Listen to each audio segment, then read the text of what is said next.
Guys, bago tayo magsimula sa trabaho, yan, lalaroin muna natin ang ating pusa. Yan guys. Yan. Yan ang isa. Yan, yan. Pagyan na to.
Yan guys, salamat po, wala lang na stress yan guys.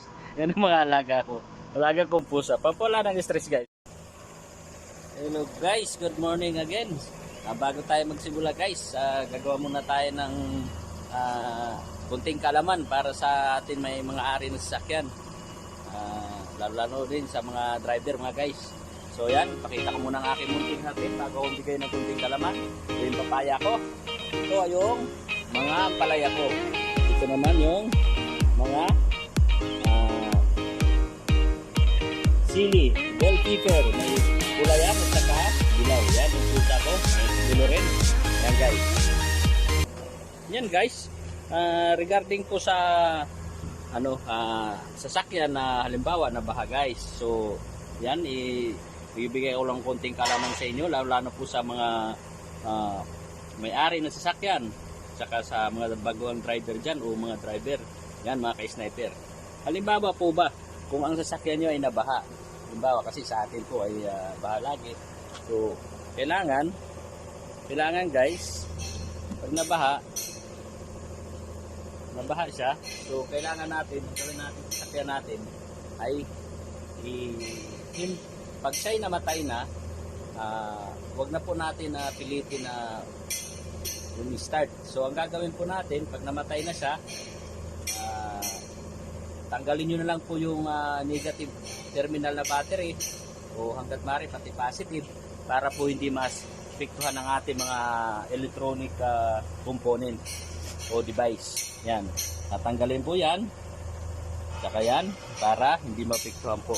Kung sakali man siya lumubog po talaga sa baha, so ang gagawin lang natin dyan, lilinisin ng lahat, bubughan ng contact cleaner, yung mga electronic, lahat ng connectors, yan guys, lilinisin. So ang pinaka-importante rin, wag nyo i-start ang iyong sasakyan. So kailangan yung i-condition. So halimbawa, example, nabaha to. So automatic guys, pumasok yan dito sa ating intake manifold. So once na i-start nyo yan, sigurado guys, magbabaluktutan yung ating mga connecting rod. Tapos mabubutas ang ating engine. Maring possible na worst scenario ay mabutas ang ating engine block. So yan guys ang ating iiwasan. So ang gagawin nyo guys, ito, air cleaner guys. Yung air cleaner, tanggalin nyo, palitan. Then tanggalin nyo po yung spark plug. Yung spark plug, dito po, yan, tatanggalin nyo mga spark plug. Pag natanggal na po yung spark plug, so,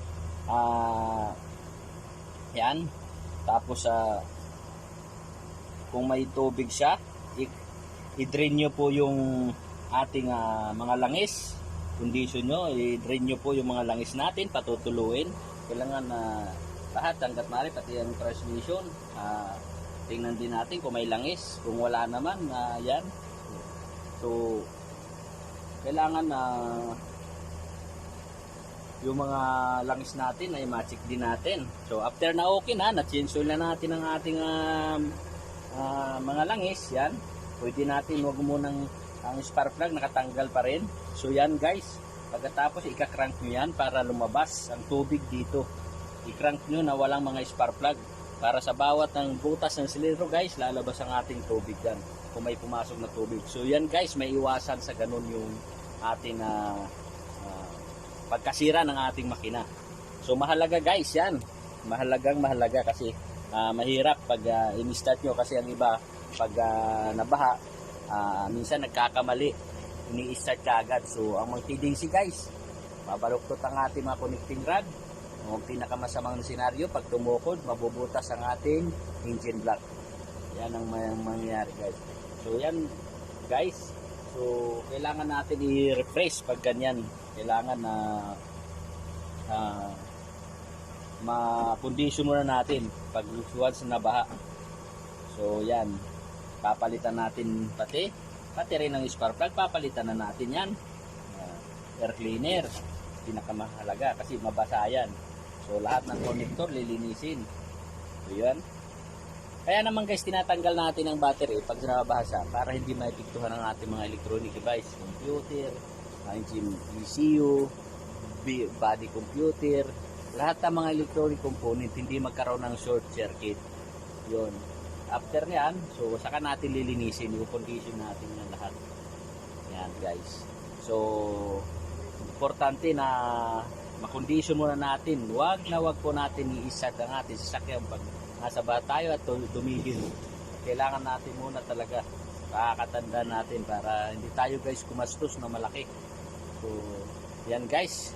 Sana yan lang muna. Sana nakabigay ako sa inyo ng kunting kaalaman. Lalo-lalo po sa atin sa Pilipinas ay laging nagbabaha. So, yun. Maraming salamat dyan mga ka-sniper. Huwag niyong kalimutan na i-subscribe sa aking channel at i-share at pindutin na rin ang notification bell para lagi kayong update sa aking mga tutorial. So maraming salamat guys. Hanggang sa muli mga ka-sniper.